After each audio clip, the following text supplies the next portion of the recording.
Hello and welcome to this special edition of Ritam, the Big Debate.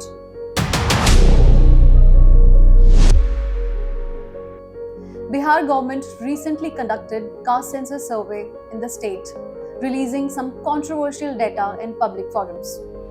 Soon after, Rahul Gandhi announced his plans to conduct a similar pattern across the nation if Congress comes to power. To speak on the matter, with his expertise, we have our guest speaker, Professor Sangit Kumar Ragi, Head of Department of Political Science at DU.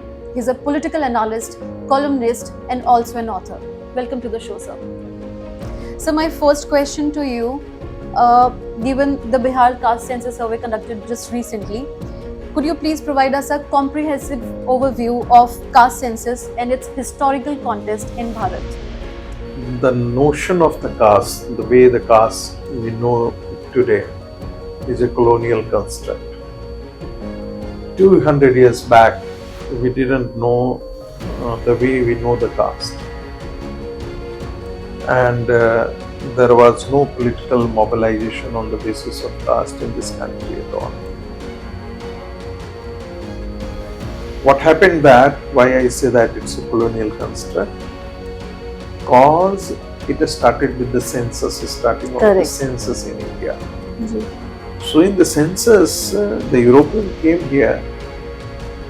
They had an experience of a homogenized society in Europe where there was distinction on the basis of the language, and the religion was the same.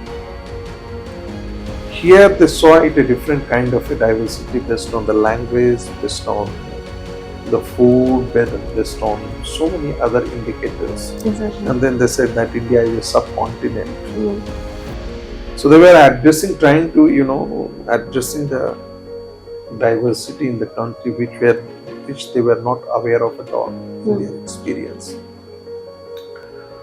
So the census started, and you will be surprised to know that in census, when the people were asked that what is your caste, they didn't know. Okay. So somebody would be saying, I am Vaishnav, somebody would be saying, I am Shat, somebody would be saying, I am Jain, somebody would be saying, I am Punjabi, somebody would be saying something else. Again, the second census took place, then third census, then fourth census. And this way, the caste came into existence. The way the caste we know in India. True. Because we had in society jati, and the conceptual frame is that Gita is said to be the Adi Smriti. And Adi Smriti says, Chatur Varnam Maya Kritva Gun Karma Vibhaksha. चार वर्णों की रचना हमने ही की है और गुण कर्म के आधार पर किया जाता है उसी के आधार पर. We will find a interesting similarity with the idea of philosopher king which Plato was talking about. Plato in the Greek society also talked about the three classes based on the dominance of the element. The element of spirit, the element of spirit and the reason, the element of courage and the element of appetite. Okay. So the one who had the bent of learning, the bent of region, was a philosopher class. You can compare it with the Brahmin class in India. Okay. One who had the element of courage, they called it soldier class. Okay. Here it was Kshatriya. The one who has the element of appetite, they called it a philosopher class. Producer class. Okay. Here it was a Vaisya. The fourth Varna, which we called Shudra, because the Shudras they had, the lowest one had no citizenship. Okay. They had no citizenship right. So Plato is not talking about that. So this way, caste, we say that it's a colonial construct. The colonial masters tries to understand the communities in India, and that way they created the caste. So this is the history of caste here. Now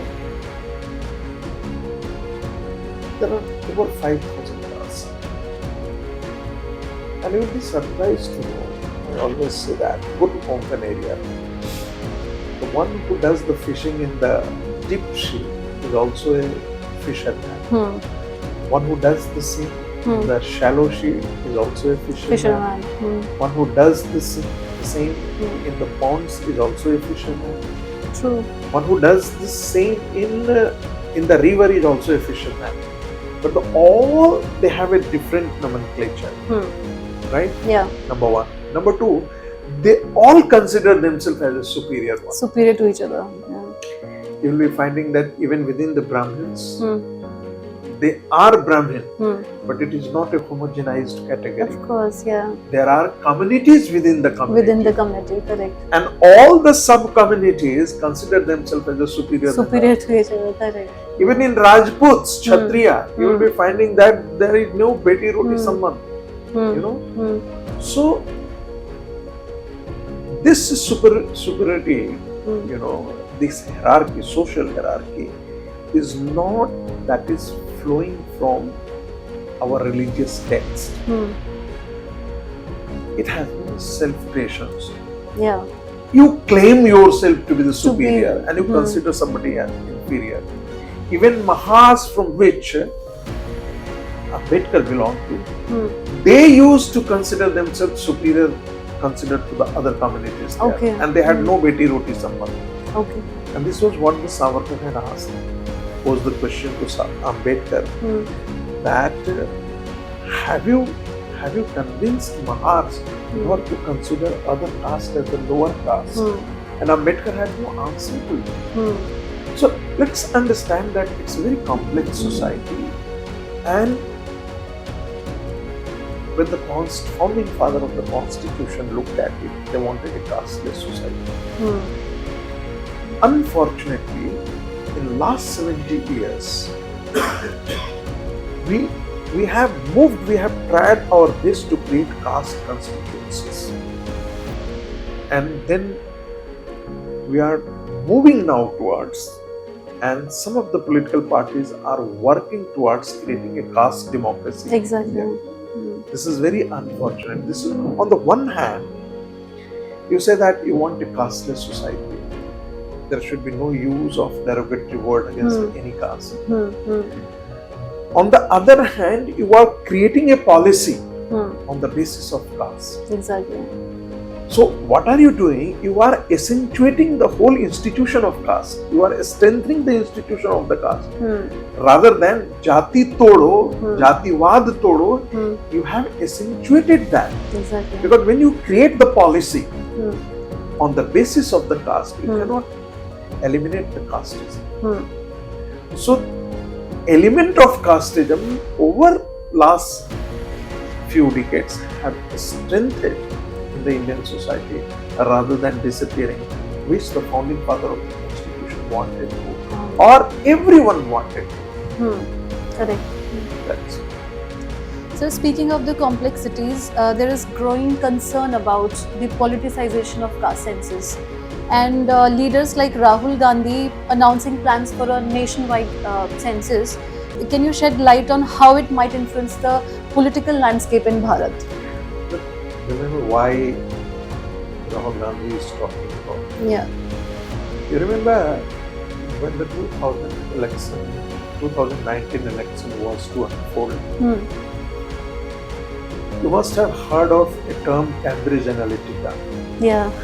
And the Cambridge Analytica gave insight to Rahul Gandhi that they divide the Hindu society along the caste and unite the Muslims as a religion. Actually, this was the whole hallmark of Congress politics.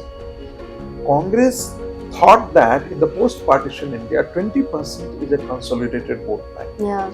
And 80% Hindu society is divided along the caste line. True. So, within that, there was a big chunk coming from the OBC and the scheduled caste, scheduled tribes. They happen to be the motor of. What happens that any country where you have a freedom struggle, the party which leads the freedom struggle also comes into power, and there is an emergence of one-party dominance system, True. right? So in India, one-party dominance emerged immediately after. True. What happened that from 1967 onward, the communities which were voting for the Congress started now drifting away. And the massive drift away is taking place after 1977. Okay. Right? Congress regained the power in 1980, but after Mandal Commission, the solid vote bank, 1977 first time the Muslims drifted away because of the Parivar Niyojan, forced sterilization of the Muslims. The Muslim community drifted away from the Congress party and they voted in favor of Janata Party, and Janata Party came out victorious. Second point, that after Mandal movement, there is again a churning in the voting behavior of this country. Okay. So the OBC caste drifted away towards the regional political parties. Right? The upper caste, because of the Ram Mandir movement, they moved towards the Hindutva forces, cutting into the the OBC and SC and a solid upper caste. Vote bank drifted towards the BJP. And that is resulted into a total collapse of the Congress party. Completely. Wherever Congress party is contesting against the regional party, the regional party is replacing the Congress party, and the Congress party is losing the capacity to come back or bounce back return into to power. Correct. It lost Bengal, never came back. It lost Bihar, never came to. It lost Uttar Pradesh, now it is the fourth and fifth force in India. It lost Tamil Nadu, which is no more a force to be reckoned with. It lost Maharashtra, it is the third or the fourth. They have lost. So it is the regional parties which replaced the Congress party. Now there is a new churning that is taking place in 2014. And 2014 is, it's a Hindutva policy on the rise, aspirational India on the rise. The people of this country looked at with a disdain on the caste issues. And they said that, look, here is a man who is an icon of Hindutva, who is talking about transforming the entire nation. Country, correct. Giving pride to this nation as a nation. So they voted in favor of the BJP, cutting across the caste line, cutting across all sorts of, we call it primordial loyalties. Above all this, Now, what is happening in the last 10 years, 9 years? I say that Narendra Modi is merging three major streams of, ideological streams. Look at 1989. There was a Swadeshi versus globalization debate, and the BJP and RSS were for Swadeshi. And it was Swadeshi versus globalization. Second was Mandal versus Kamandal. The entire notion of the social justice of the market. Secondly, the cultural nationalism. So there were economic nationalism, cultural nationalism, and social justice. These were the three major drivers of Indian politics. True. What Narendra Modi did, जैसे शंकर की जटा में बांध लेना होता है, इन तीनों को एक साथ ला करके खड़ा है. Now here is a prime minister who is going to Parvati Kund, going to Amarnath, going to Badrinath, and Varanasi also. Yes, Varanasi, who is emancipation of, liberation of, partial liberation of Kashi Vishwanath, complete liberation of Ayodhya, and a new kind of Hindutva is emerging. Here is a Prime Minister who is not ashamed of Hindutva, who is rather celebrating the legacy of this country. Exactly. Number two, he is the Prime Minister who is integrating Indian economy with the liberal world, capitalist world, but at the same time, I was reading the newspaper today, and the American scientists from NASA were saying that what a great achievement India has made in the space technology. So why India is not sharing the space technology with the United States of America? Today only. So on the one hand, globalization, and on the other hand, the Prime Minister is emphasizing made in India, made in India, made in India. So जितने हमारे जो बंद पड़े हुए थे आपके ordinance factories, सबको शुरू कर दिया। बिल्कुल। फ्रिगेट्स अपना बनाना शुरू कर दिया, सबमरीन्स अपना बनाना शुरू कर दिया। मेक इन इंडिया प्रोजेक्ट्स में पहली बार हम लोग 16,000 करोड़ रुपए का जो है वो डिफेंस सेक्टर में हम एक्सपोर्ट करना शुरू कर दिया। India became the 5th economy in the world. Largest economy, yeah. So ये स्वदेशी और ग्लोबलाइजेशन दोनों को साथ है। तीसरा, सोशल जस्टिस की परिभाषा ही उन्होंने चेंज कर दिया। Change the entire narratives and contours of the social justice through Ujjwala Yojana, then housing for all, electricity bill, So this way, Narendra Modi combined the economic nationalism, cultural nationalism, and social justice, the three prime movers of Indian politics, and that made the BJP unbeatable. Correct. At least in the national politics. So how to deal with it? Again, the regional parties went back to the politics of 90s. So break this Hindutva consolidation. And that is why there is a caste census. Yeah, and they don't have a new agenda to come across. On the Rahul Gandhi, the Cambridge Analytica. But that is why Rahul Gandhi, because the Congress party thinks that they cannot beat BJP. They tried everything. Chaukidar chor hai, it didn't work. Even the enemies of the BJP, political enemies of the BJP, do not consume or do not buy this thesis that Narendra Modi is a corrupt politician. And that is why the credibility of the Prime Minister continues to be over 65% even today. True. No Prime Minister of this country has such a great rating. Narendra Modi is today a world statesman. India has achieved what it couldn't achieve in the last past 77 years. 77 years. True.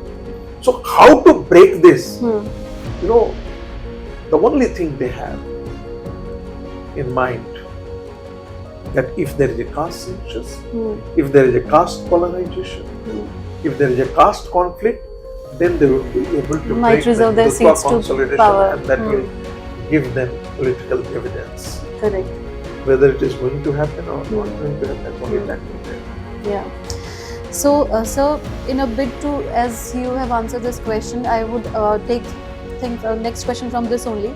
In a bid to take upon the BJP, because the BJP has done wonders in whatever areas we speak of in all fronts. But in order to take upon the BJP, since Congress lacks that kind of agenda right now, so you think putting a caste census across, they are trying to take the country actually, years back, the kind of development that we have made so far? I think that the country has matured enough. Number one. Secondly, they have been using the term जिसकी जितनी संख्या भारी उतनी उनकी हिस्सेदारी. This was the slogan that Lohia used. It was a part of the socialist politics. But take the example of Bihar census.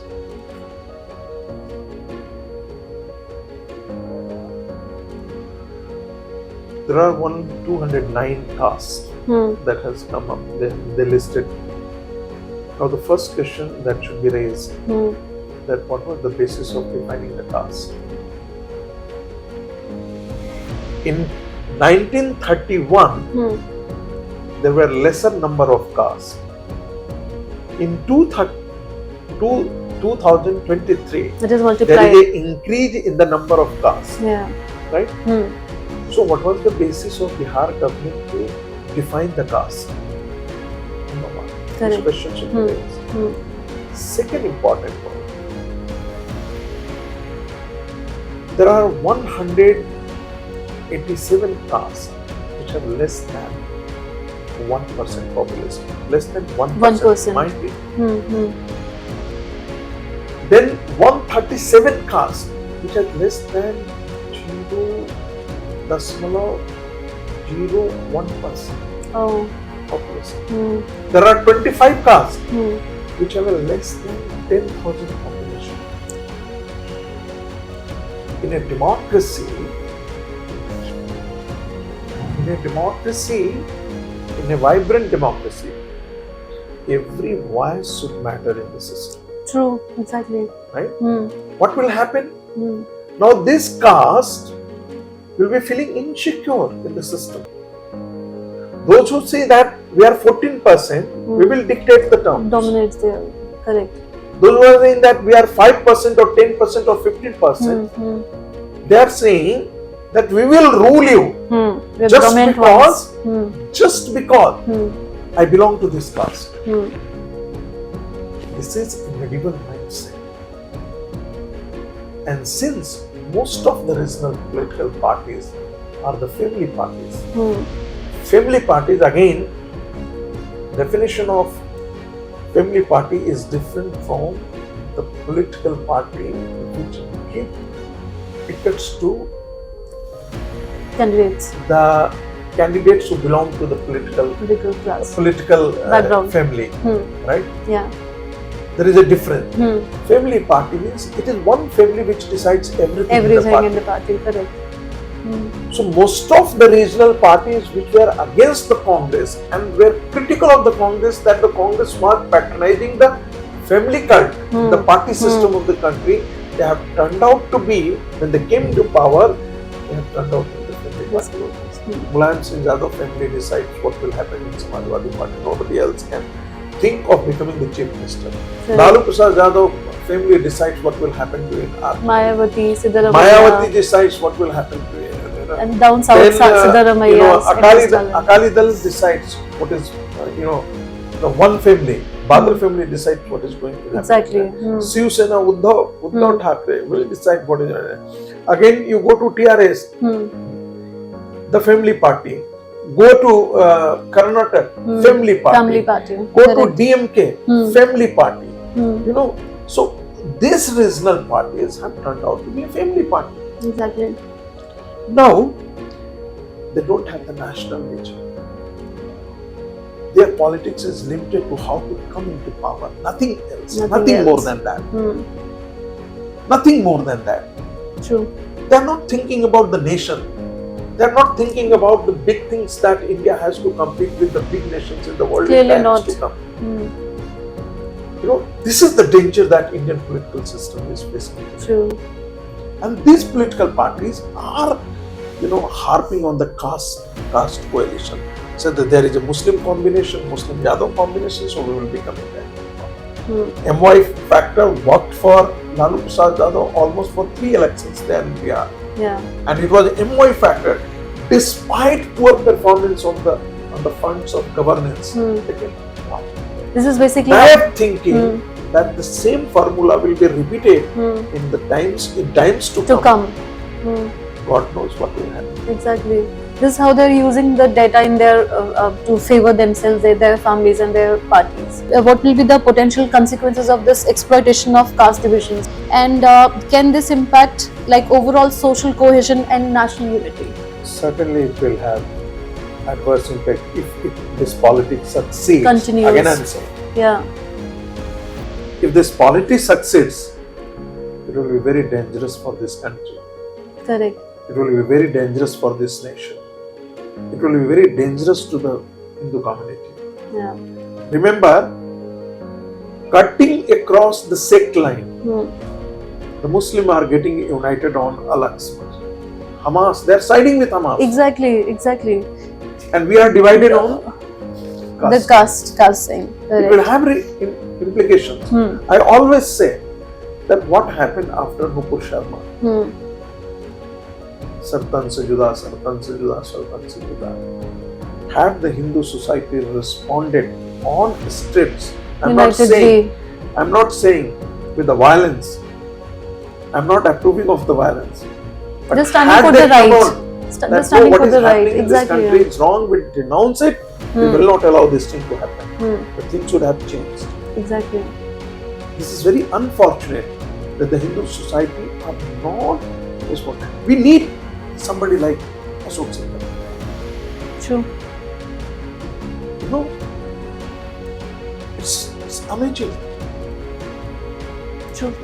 So, you have already mentioned this in one of the questions, but still I'll bring your focus back to the major issues that has come to fore after this caste census is data credibility. And Nitish government, although manipulated the percentage of the specific classes and they made this data public, but how significant is the issue of data accuracy and what are the implications of this potential manipulation? I think that there is a great potential of manipulation because the way it has been done, it was intended to create kind of a sensation before 2024 elections. True. Right?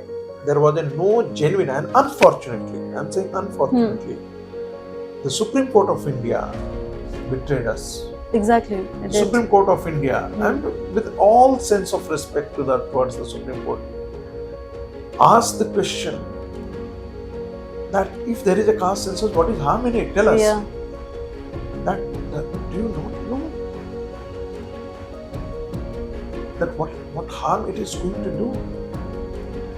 The Bihar government had promised to the Supreme Court that it will not be releasing the data. Why there is a caste council? We should have a different kind of a democracy. And on the other hand, you are promoting this kind of a democracy. True. True. So thank you so much for all the valuable insights you have given. Thank you so much for your time, sir.